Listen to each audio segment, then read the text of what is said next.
जय हिंद, जय भारत। मैं हूं रीना सुथार और स्वागत है आप सभी का सैनिक न्यूज विथ रीना में। 20 फरवरी 2023 को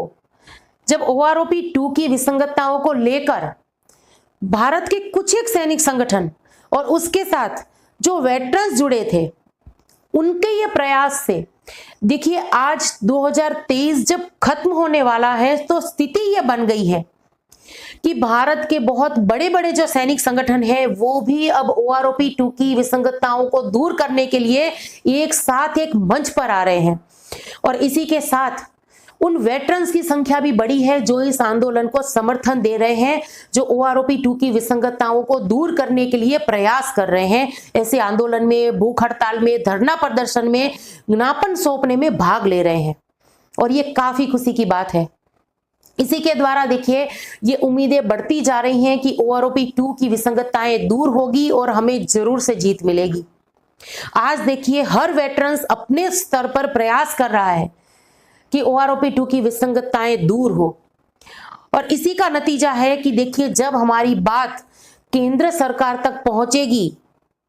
या हमारे ज्ञापन जो केंद्र सरकार तक पहुंचेंगे, जिसमें विस्तार से ये कहा जाएगा कि OROP 2 में किस तरीके से जो ये विसंगतताएं हैं, ऑर्डिनरी फैमिली पेंशन का मुद्दा हो, डिसेबिलिटी पेंशन का मुद्दा हो, इक्वल MSP का मुद्दा हो या प्रीमेच्योर रिटायरमेंट का मुद्दा हो या डिसेबल्ड पेंशनर का मुद्दा हो, ये सारे मुद्दे जब एक संगठन के द्वारा सबकी एकता का परिचय देते हुए केंद्र सरकार तक जाएंगे तो उसके लिए, उसके बारे में सोचने के लिए केंद्र सरकार भी मजबूर होगी, ऐसी हमें पूरी उम्मीद है। और आज देखिए इसी का नतीजा कहूंगी कि अब अधिकारी वर्ग जो है वो भी इस मुद्दों के बारे में बोल रहा है। तो आज के इस वीडियो में देखिए प्रीमेच्योर रिटायरमेंट कह के जिन वेटरन्स को OROP के बेनिफिट से बाहर रखा गया है, उनके लिए जो कुछ मैसेज हैं वो आज के इस वीडियो में शेयर करूंगी। और इसी के साथ साथ एक जानकारी मैंने शेयर की थी कि देखिए voice of ex serviceman society, federation of veterans association, ये सब एक साथ एक मंच पर आ रहे हैं और मीटिंगें कर रहे हैं। उस मीटिंग की जानकारी मैंने वीडियो के माध्यम से शेयर की थी। तो ये मीटिंग में क्या डिस्कस हुआ, OROP 2 की विसंगतताओं को दूर करने के लिए क्या रणनीति बनाई जानी चाहिए, इसके बारे में क्या बात हुई, इसका जो एक मैसेज है वो voice of ex serviceman society के जो कोऑर्डिनेटर हैं वीर बहादुर जी, इनके एक मैसेज के द्वारा हमें पता चला है। तो उसके बारे में भी आज के इस वीडियो में बात करूंगी।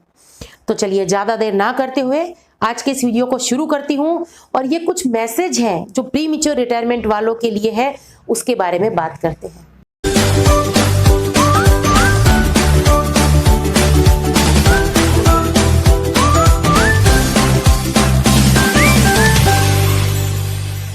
तो देखिए जैसे कि अभी आप स्क्रीन पर ये मैसेज देख पा रहे होंगे, मेजर जनरल सतबीर सिंह साहब ने ये ट्वीट किए हैं PMR वेटरन्स के लिए। उनके साथ जो अन्याय हुआ है OROP 2 में, इसके लिए यहाँ पर बात करते हुए लिखा गया है कि देखिए फर्स्ट ट्वीट में यह लिखा है कि PMR defence person get OROP 1 benefits with effect from 1 जुलाई 2014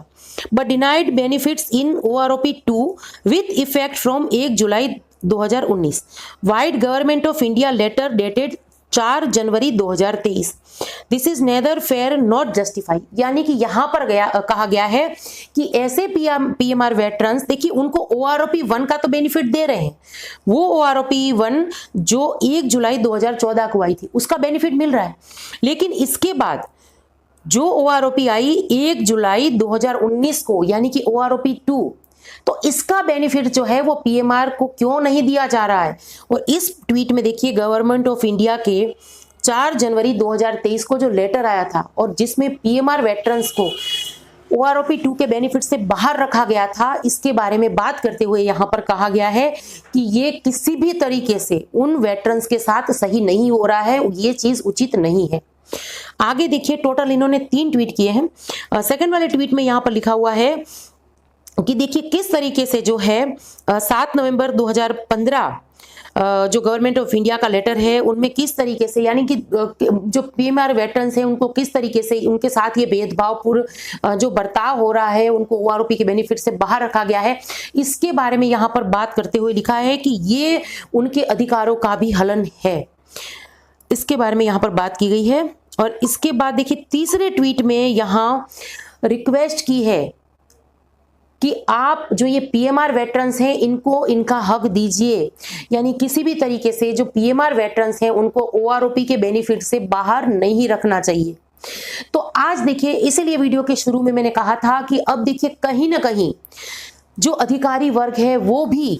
चाहे वो रेल रोको आंदोलन की बात हो, चाहे इस तरीके से कोई पीएमआर वेटरन्स की बात हो जो ओआरओपी 2 की विसंगतताओं में ही शामिल है,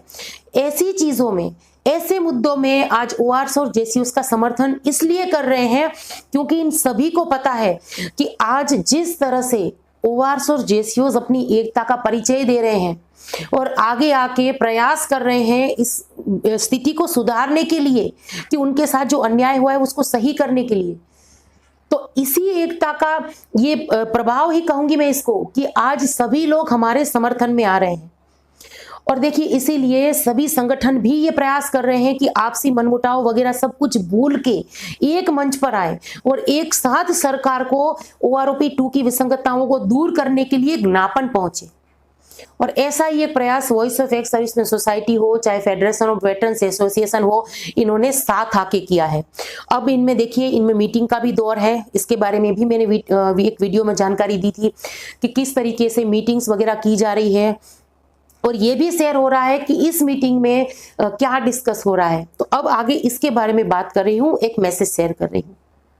तो देखिए वीर बहादुर जी ने ये मैसेज किया है और इसमें देखिए कहा है कि यूनाइटेड फ्रंट देश के सभी जेसीयूज जवानों के संगठनों को एक मंच पर लाने का अभियान चलाया हुआ है, जिसके तहत देखिए जूम मीटिंग हुई, वो मीटिंग होने वाली थी उसकी जानकारी मैंने आपको दी थी और उसकी लिंक भी अपने डिस्क्रिप्शन बॉक्स में दे दी थी, ताकि सभी वेटरन्स उस जूम मीटिंग को कनेक्ट कर सके, वहां पर जाकर बातचीत सुन सके कि रणनीति किस तरीके से बनाई जा रही है, आगे किस तरीके से ये लोग प्रयास कर रहे हैं।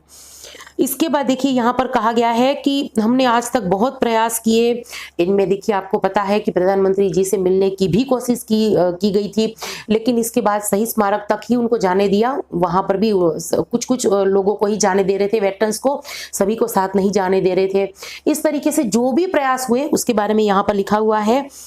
और इसी के साथ देखिए यहाँ पर कहा गया है कि यूनाइटेड फ्रंट का यह विचार है कि पहले जो मुद्दे वार्ता के द्वारा हल हो सकते हैं उन्हें हल करना चाहिए।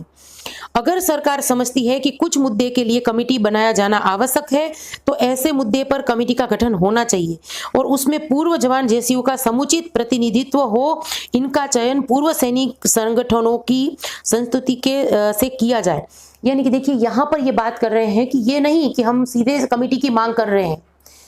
अभी ये बात करना चाहते हैं सरकार से कि देखिए ओआरओपी 2 की विसंगतता है, इसको दूर करना चाहिए, इसको दूर होना चाहिए। अगर सरकार को जरूरी लगता है तो ठीक है, इसमें कमेटी भी बने, कोई दिक्कत नहीं, लेकिन पहले न्योता मिलना चाहिए। जो जेसीयूज और ओआरएस का संगठन है उसको न्योता मिलना चाहिए सरकार की तरफ से बातचीत करने का। सरकार को भी ये प्रयास करने चाहिए कि इन सबको बुलाए और बातचीत करे और पूछे कि भाई, और ये चीजों को सही करे। आज इतना वक्त हो गया है, ये सभी जो वेटरन्स परेशान हो रहे हैं, तो इसके लिए ये प्रयास हो रहे हैं ओआरओपी 2 की विसंगतताओं को दूर करने के लिए।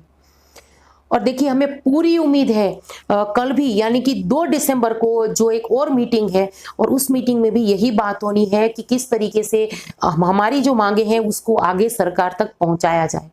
इस तरीके की सारी जो जानकारी है वो इस मैसेज में दी गई है, यानी कि 2 दिसंबर को भी जो मीटिंग है उसकी भी जानकारी जो है इस मैसेज के माध्यम से हमारे साथ शेयर हुई है। तो चलिए, ये जानकारी थी ओआरओपी 2 की विसंगतताओं से जुड़ी हुई। यानी ओआरओपी 2 की विसंगतताओं की अगर बात करें जिसमें सभी मुद्दे शामिल हैं, डिसेबिलिटी पेंशन हो, ऑर्डिनरी पेंशन हो, रिजर्विस्ट पेंशनर का मुद्दा हो, लेकिन इसी के साथ साथ अभी बहुत खुशी की बात है कि प्री मैच्योर रिटायरमेंट के लिए भी कुछ मैसेज आए हैं, ट्वीट आए हैं, और हमें पूरी उम्मीद है कि जिस तरीके से एक्स ग्रुप को लेकर केस हुआ है, माननीय कोर्ट का दरवाजा खटकाया गया है, उसी तरीके से पीएमआर वेटरन्स के लिए भी कोई संगठन आगे आएगा और इसके लिए भी माननीय कोर्ट का दरवाजा खटकाते हुए मेरे जो ये सभी पीएमआर वेटरन्स भाई हैं इनके साथ न्याय होगा। तो चलिए, इसी के साथ आज की इस वीडियो से विदा लेती हूं। जय हिंद।